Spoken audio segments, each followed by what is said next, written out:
the learning process. Dr. Sky Kaiser will be with us shortly, and I hope you'll find this program fascinating and get motivated to continue your education. Thanks for joining us. Please stay tuned. Aging Well in LA.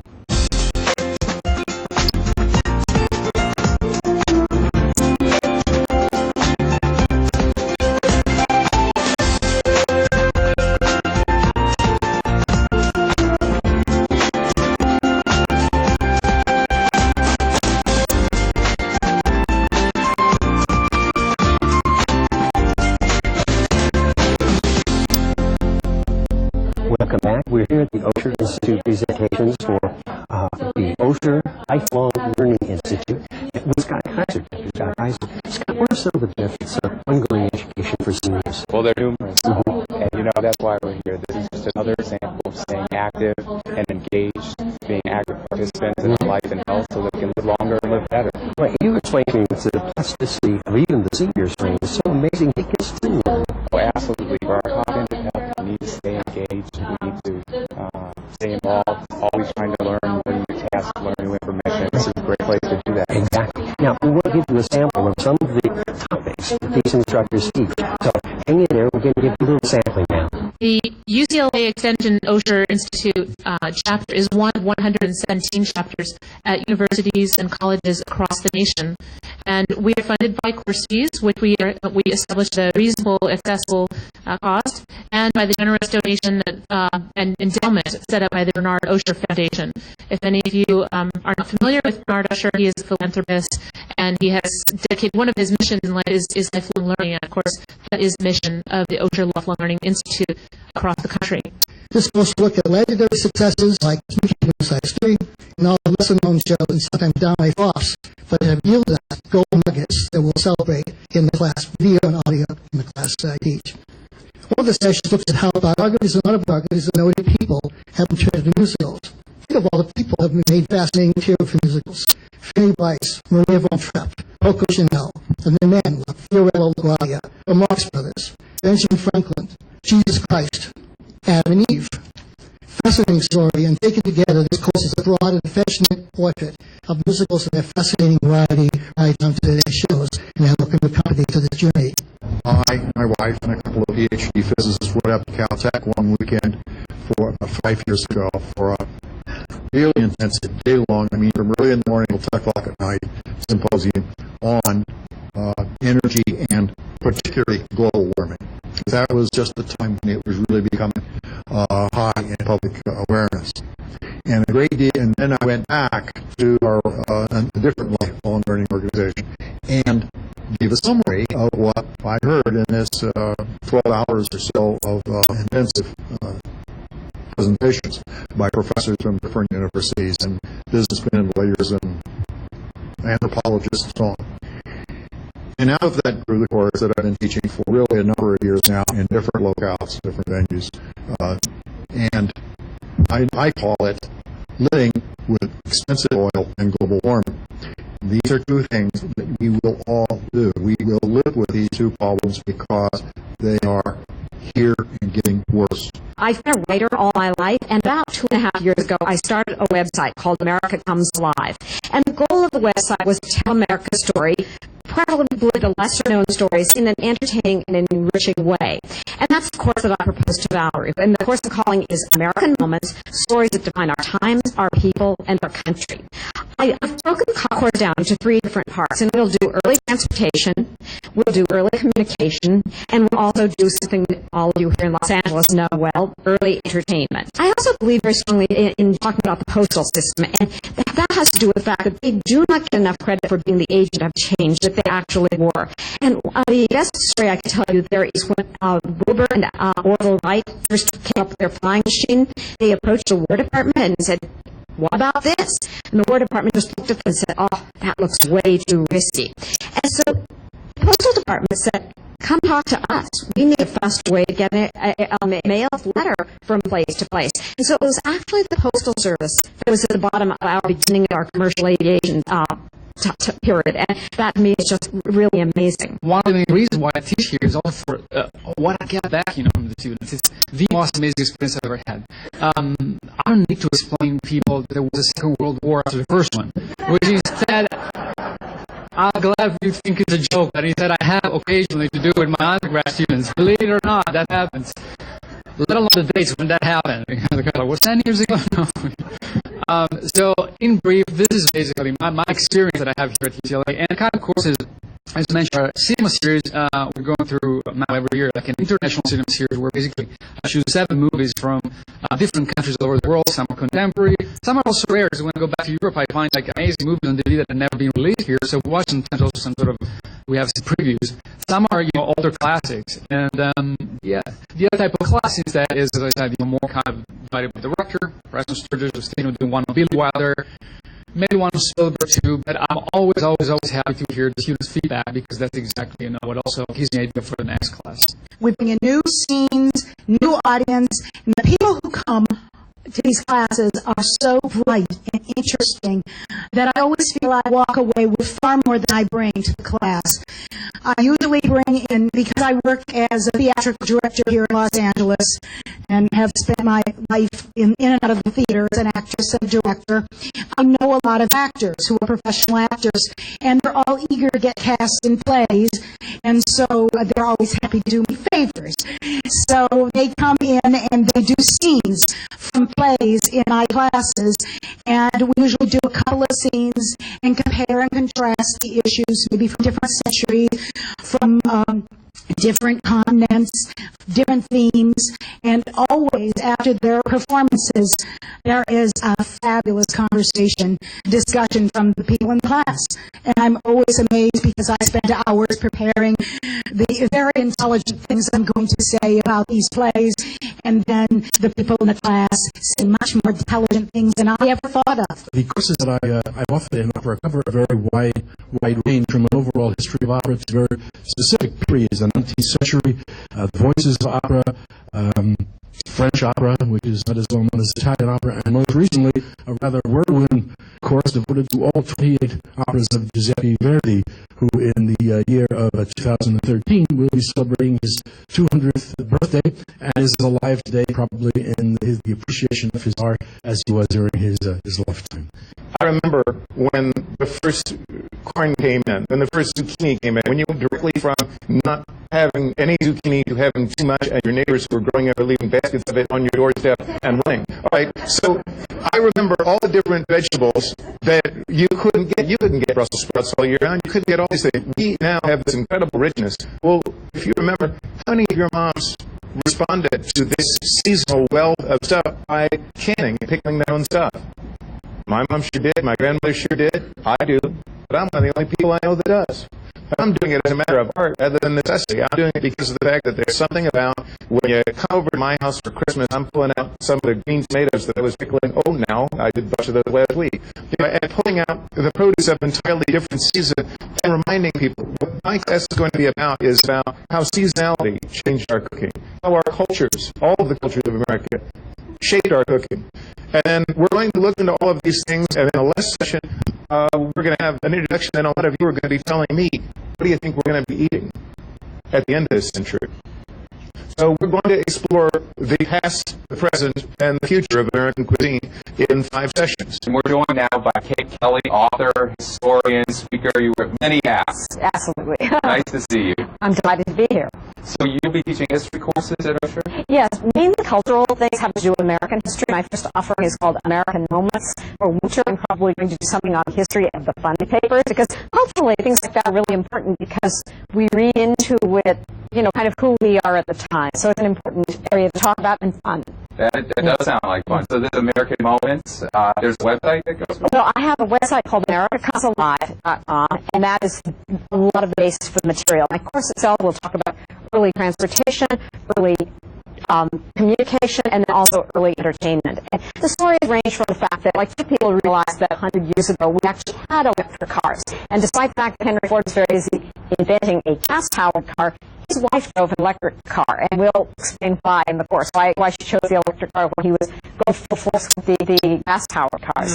With airplanes, again, it's less about Orville and Wilbur Wright and more about what it was like to be a passenger in early flights. And actually, the very first passengers were young guys who would wait by a bag of mail, because the early flights were made by people working for the U.S. Post Office. They'd go down into a field, pick up the bag of mail, and go off. And if they had room on the plane, they'd let a young kid ride on the back of the plane, and those were our first passengers. People must love hearing these stories and sharing their own stories. Yes, we have opportunity to share their own stories, because that actually gives me additional material. It's just what do people remember, and just some of the finer points of what life was like, when all of us were growing up. I would think when we're thinking about an older learner, that's really a key factor there. And it's really fun. And I must say something about the class brings up positive memories. People love sharing their information, and they leave the class just talking about it so much. So it's one of those things like somehow it hits a very positive nerve, and it reminds you about what kind of country we live in. Like, we talk about the fact that sometimes we get depressed when we hear the national news and all the political infighting in Congress and that sort of thing. And I always remind people, look locally, because if you turn around and look in your local community, you've got some terrific person running a Meals on Wheels program, or somebody running a humane society. I love that. So you're looking at cultural history, really bringing a positive Absolutely. And reminding people we are a great people. It's a great country to live in. I just wish you make one exception. Maybe could you have one under 50 learner in your class? Absolutely. All right. I'll see you there. Okay, thank you so much. Back to you, Paul. Thank you, Scott. We're here visiting with Carol Emmerling, and Carol is with the Plato Society. Now, you may not be familiar with this, so Carol, would you explain to us what the Plato Society is and how long it's been around? Well, first, this is the 32nd year of Plato, so it's been here a long time. It's one of the premier groups in the United States that does basically retirement learning. We are participatory, though. Yes. They don't listen at us. We listen to them. Senior executives who are in their retirement come to you? Senior executives plus anybody who wants to be interested and alert can come. And the emphasis is on education, as I understand it. Absolutely, on education, but all kinds of education. We have study discussion groups, which are the core of the group. They can be discussion groups on anything.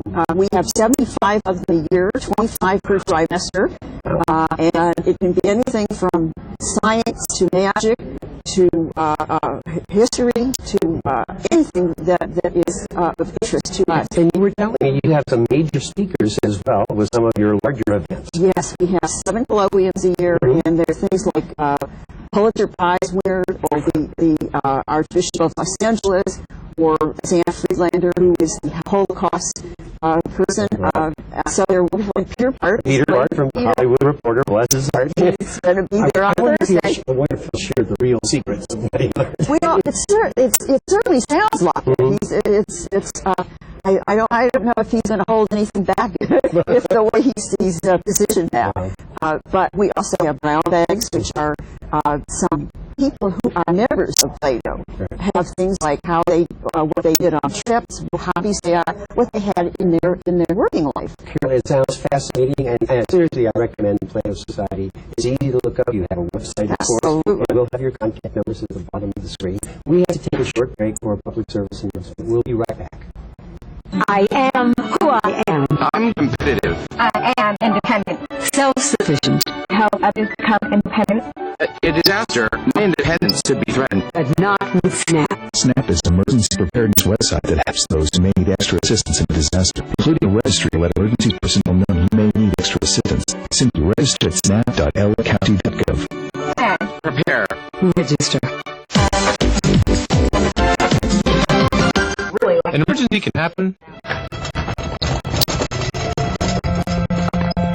any time. That's why you need to be prepared.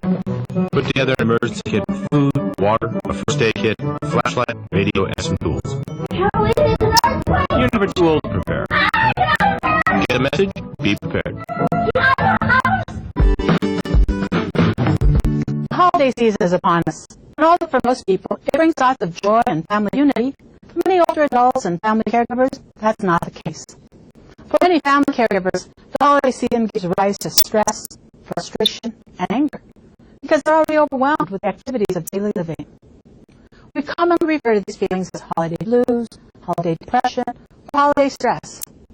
Stressed out family caregivers may view traditional holiday preparations as an additional drain, and that they are trying to maintain things as they had been in the past, but are overlooking that the circumstances in their current life require changing things. These feelings are all too common around the holiday months, but especially around December.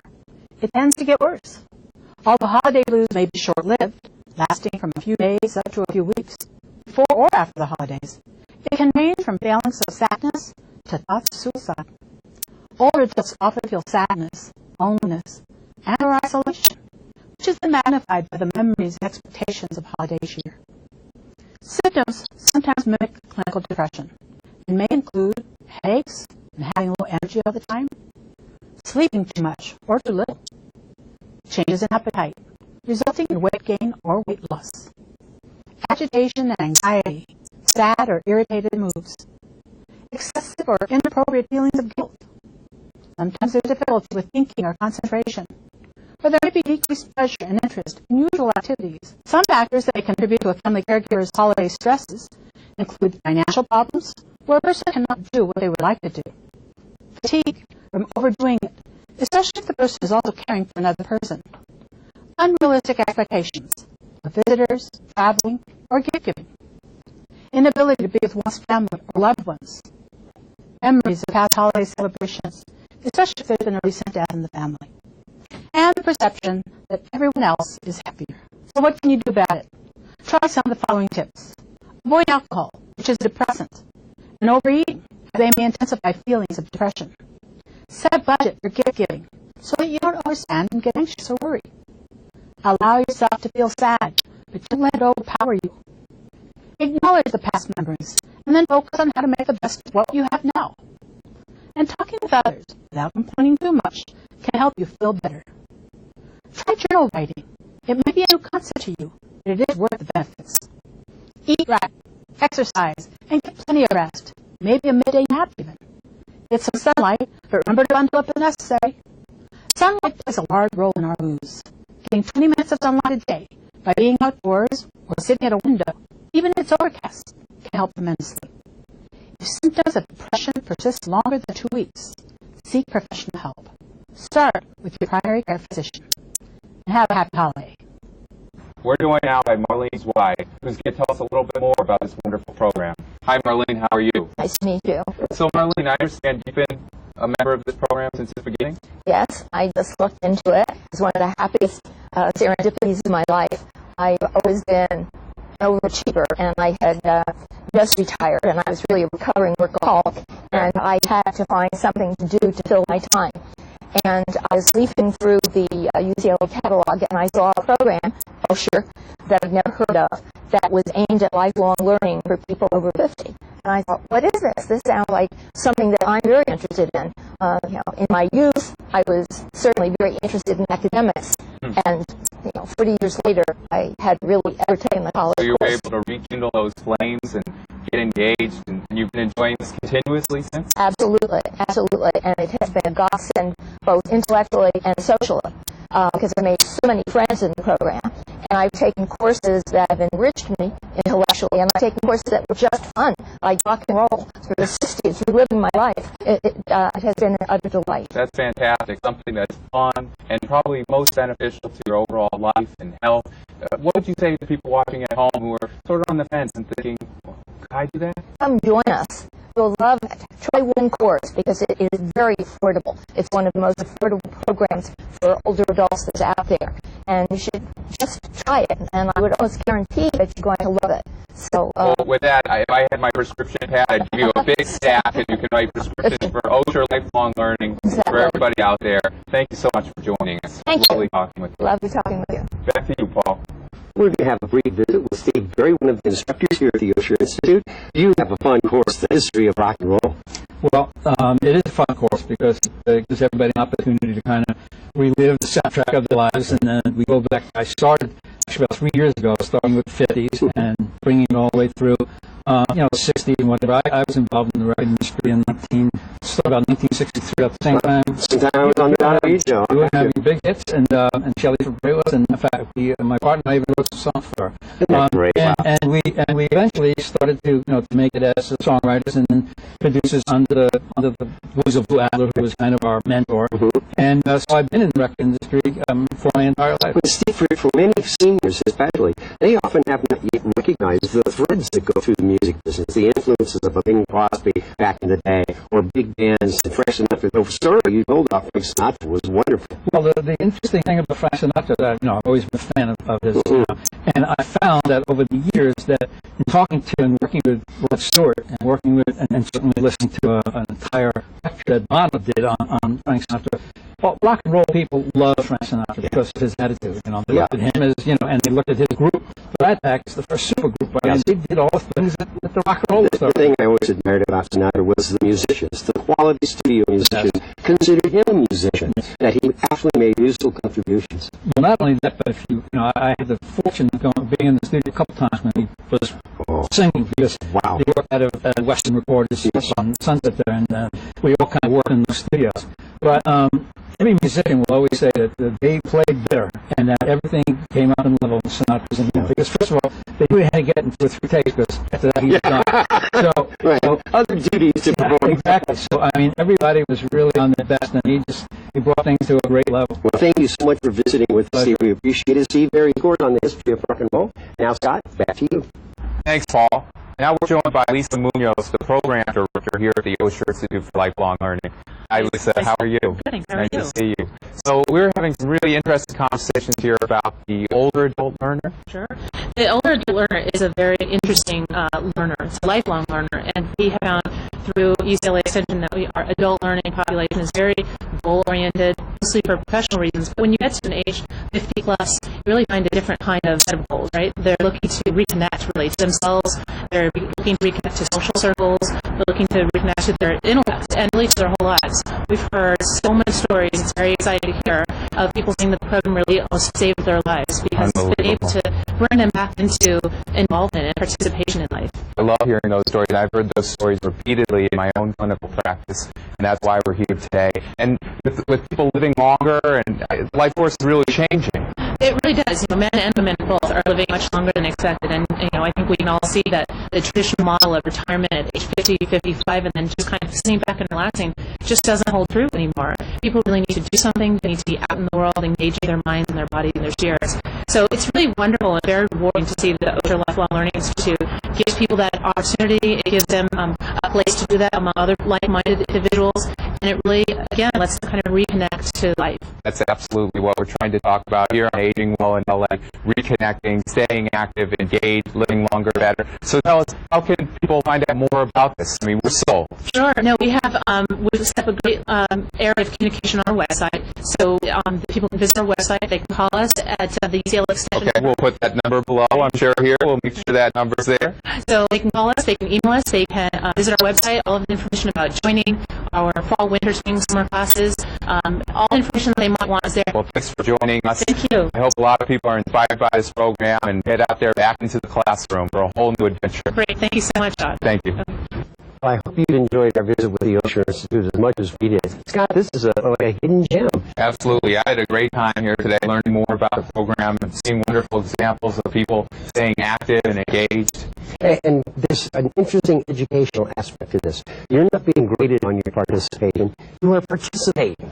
Absolutely. And I truly believe that this kind of participation and involvement really is a key step in living longer and living better. And living better. That's the real key. Well, thank you so much for joining us on Aging Well in LA. And if you have comments and suggestions, or you're interested in talking to any of the people we visited with today, please give us a call and let us know. Thanks again for watching Aging Well in LA. Thank you.